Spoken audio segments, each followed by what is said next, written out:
Hello guys, my name is Ahmed Hali for the Unscripted Talks here in Dub Radio. Today, I want us to focus on the six controversial stadiums here in Kenya that has been associated so much with corruption cases which has been eating up into Kenyans taxpayers' money that are paid to the contractors. So I'll read the names of the stadiums and in which counties they are found in, the construction companies that were allocated those tenders, and also the owners of those companies and how much was allocated in each and every stadium. Number one, we begin with Karatu Stadium in Kiambu County. We also have number two as Kirubia Stadium in Tarakaniti. Number three, we have Water Stadium in Makueni. Number four, we have Kipchoge Keino Stadium in Uasin Gishu. Number five, we have Ruringu Stadium in Nyeri. And number six, we have Kamarin Stadium in Elgeyo Marakwet. Now, I went through my research online, and when you talk about online, we have the Auditor's General report. We also have reports from Ethics and Anti-Corruption Commission. We also have reports from the Sports Commission. We also have, the general report. These findings of this research is so open and anyone can get them. So this is not a guesswork. It is something that has been well researched. But anyway, this is Kenya. Who knows by the end of this video that figures and names might change. One, for Karatu Stadium in Kiambu, the tender was allocated in the year 2017 and it was allocated to Smith and Gold Constructions Limited. Now, who are the owners of Smith and Gold Constructions Limited? The company is owned by Emerging Capital Holdings. Emerging Capital Holdings is also owned by one Moses Kuria and his brother Alois Kijanjui Kuria. And it is so funny that politicians are the owners of most of these construction companies. So it was allocated a total sum of 259 million. That is Kenyan shillings. 259 million. To date, the stadium is never complete. We go to Kirubia Stadium in Tarakaniti County, which the tender was awarded to Todi Civil Engineering, which is owned by Anthony Mwaura and his wife Rose Njeri Nganga. The funny bit about this company is owned by the KRA board chairman. Yeah? KRA board chairman Anthony Mwaura himself is the KRA board chairman, Kenya Revenue Authority chairman. So I don't know if civil servants are allowed to conduct a business with the same government. I'm not sure about that, but we shall get into civic laws and get to understand what they say about that some other time. Now, this Kirubia Stadium was allocated a total sum of 274 million. Three, we have Water Stadium in Makueni County. The tender was awarded to Tavis and Nitram Enterprise, with the owners being Josephat Mwanza Kasioka, whose name appears the person who registered the company, and also we have Mark Mwendo, who is considered as the director. Now, Mark Mwendo is also a former MCA in Kieleni Ward, that is in Makueni County. The stadium was allocated 299 million. Squandered completely but none of the stadiums I've mentioned are complete. 4. Kipchoge Keino Stadium in Uasin Gishu County. Actually, for Kipchoge Keino Stadium in Uasin Gishu, it was done. It was allocated in two phases.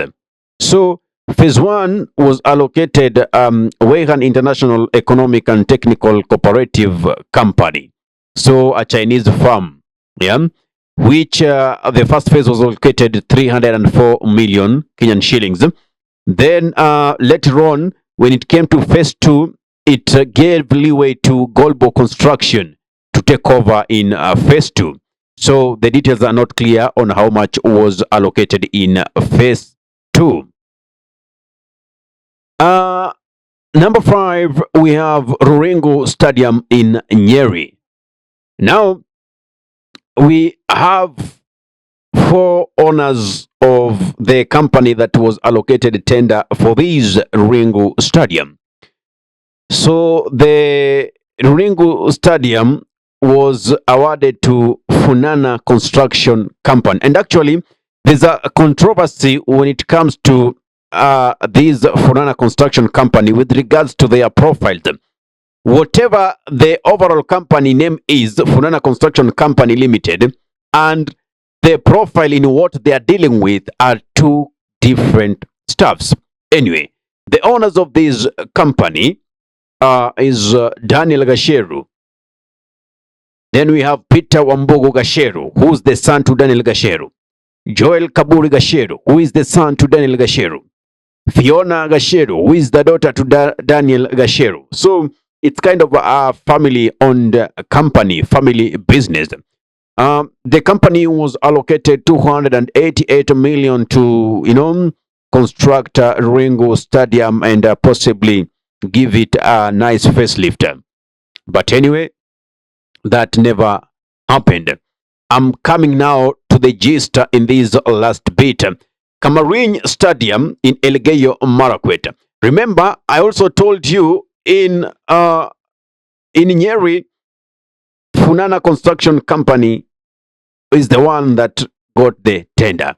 Now, when you come again to Elgeyo Marakwet, it is the same Funan Construction Company that was given that tender, and they were allocated a total sum of 287 million Kenyan shillings for the construction and completion of Camarine Stadium. Still, the owners Daniel Gasheru, Peter Wambugu Gasheru's son, Joel Kaburi Gasheru as the son, and Fiona Gasheru as the daughter.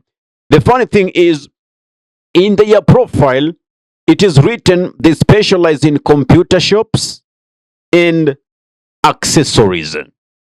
Computer shops and accessories. So, when and where did computer shops and accessories came hand in hand with the construction companies? So, something is amiss. Something is amiss. So, Kenyans, as you've seen, that is how your monies are used. That is how your tax is collected and used. And just to make you even much enlightened, that is just a drop into the ocean. A lot of money is being collected in terms of tax, but we cannot see how it's being used usefully, yeah, with regards to mwananchi's interest.